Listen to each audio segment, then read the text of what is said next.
Saudara-saudari yang terkasih, ada saat di mana orang mengalami masa terpuruk hingga dia tidak berdaya, seperti mau mati rasanya. Maka tak heran kalau ada orang yang mati selagi ia masih hidup.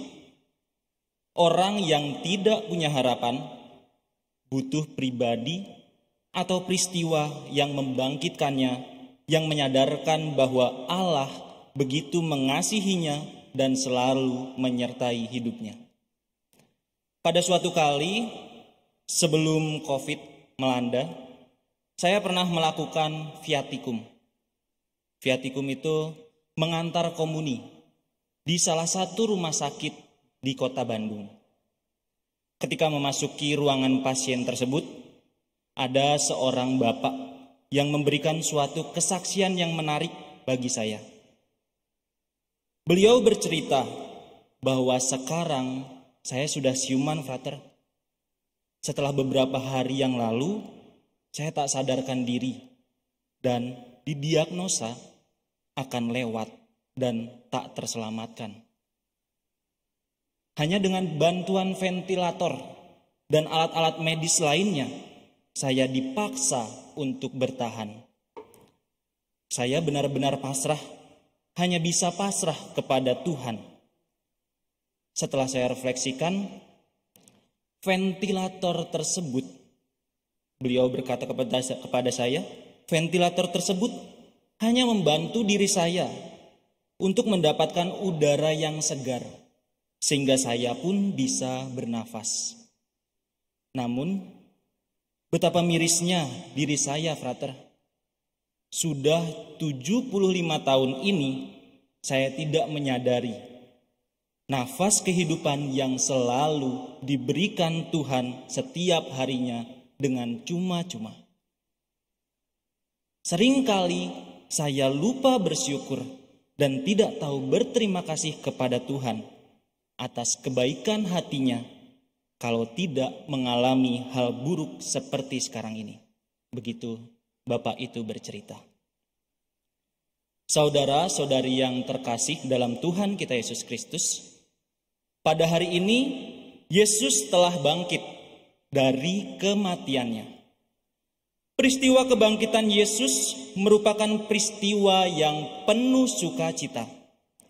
Begitu pula yang dialami para murid, yakni murid yang dikasihi, yakni Yohanes dan Simon Petrus, setelah mendapat kabar dari Maria Magdalena bahwa Yesus telah bangkit.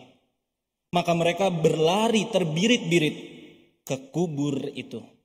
Dalam makna teologis, kata berlari itu mengartikan ada gerak aktif yang berasal dari dalam diri.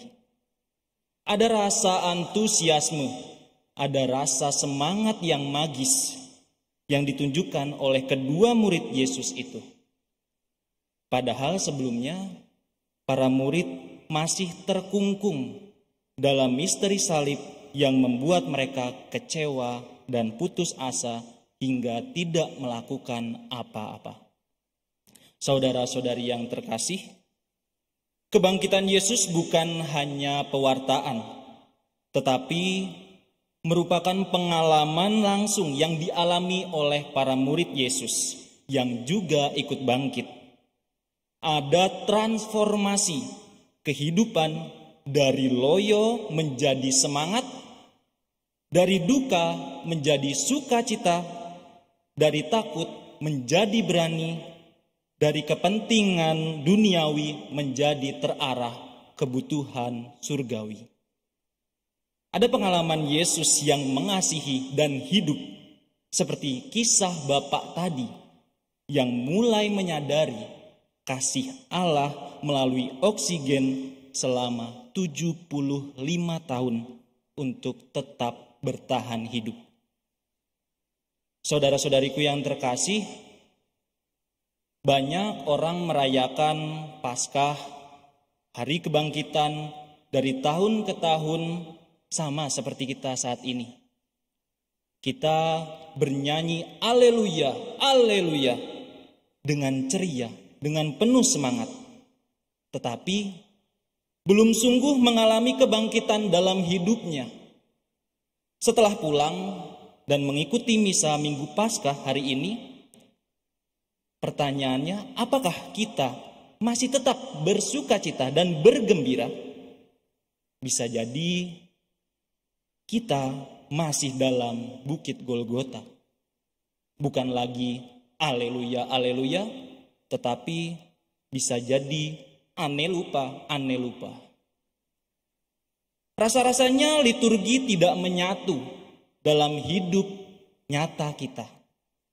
Saya mengikuti, tetapi kemudian dalam praktek hidup saya masih bertahan dalam bukit Golgota. Saat tadi saya berdiri di luar pintu gereja, menyapa beberapa umat yang masuk, hadir sekaligus beberapa umat yang hendak masuk ke dalam gereja. Rasa-rasanya kok masih ada yang loyo. Jalannya terseok-seok. Masih kurang semangat. Mungkin masih ngantuk. Maka saudara-saudariku yang terkasih, sadarilah bahwa hari ini adalah hari Paskah, bukan lagi Jumat Agung. Peristiwa Paskah kiranya memberikan harapan kepada kita bahwa kejahatan dan kegelapan apapun dikalahkan dengan kuasa kebangkitan. Lihat saja bagaimana para murid Yesus yang dulu lari terbirit-birit, nanti akhirnya menjadi martir yang berani mengorbankan nyawa demi Injil. Ada perubahan nyata dari pengalaman Jumat Agung menjadi pengalaman Paskah. Saudara-saudariku yang terkasih, mari kita serahkan Golgota kita kepada Tuhan. Kita tinggalkan pengalaman negatif, penyakit dosa kita, luka batin kita, kegagalan kita di masa lalu, dan dendam yang masih tersimpan di masa lalu. Dan yakinilah bersama dengan Yesus Kristus kita akan memperoleh roh kebangkitan. Marilah kita menjadi seorang yang berani mewartakan kabar baik bagi yang susah, penghiburan bagi yang berduka, harapan bagi yang putus asa, dan menerangi iman dalam kegelapan. Semua itu perlu dan wajib menjadi pengalaman pribadi kita, yaitu saya mengalami hidup baru dalam tobat dan cinta Tuhan. Ada transformasi yang fundamental. Saya mengalami bahwa Yesus hidup dan bersemayam dalam hati kita. Kalau kata Budi Doremi, seorang penyanyi yang terkenal, dalam salah satu lirik lagunya dikatakan demikian. Aku mengerti perjalanan hidup yang kini kau lalui. Ku berharap meski berat kau tak merasa sendiri. Begitu pula dengan Yesus yang akan selalu menemani perjalanan dan perjuangan hidup kita setiap harinya. Kita perlu memperbarui diri dan menjadi seorang yang bangkit pada hari Paskah ini.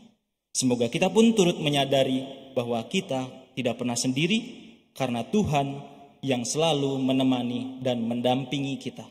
Selamat Paskah, Tuhan memberkati.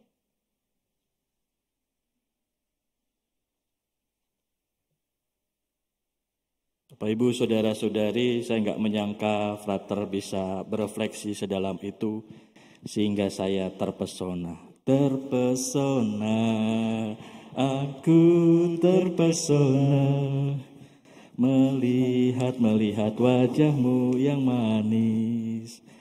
Bapak Ibu saudara-saudari, mungkin kita terpesona terhadap Yesus yang bangkit mulia, yang mengalahkan maut.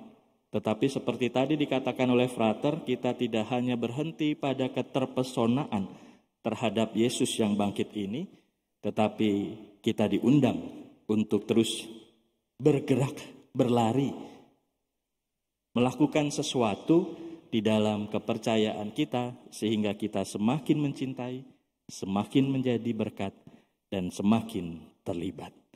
Kemuliaan pada Bapa dan Putra dan Roh Kudus, seperti pada permulaan, sekarang, selalu, dan sepanjang segala abad. Amin.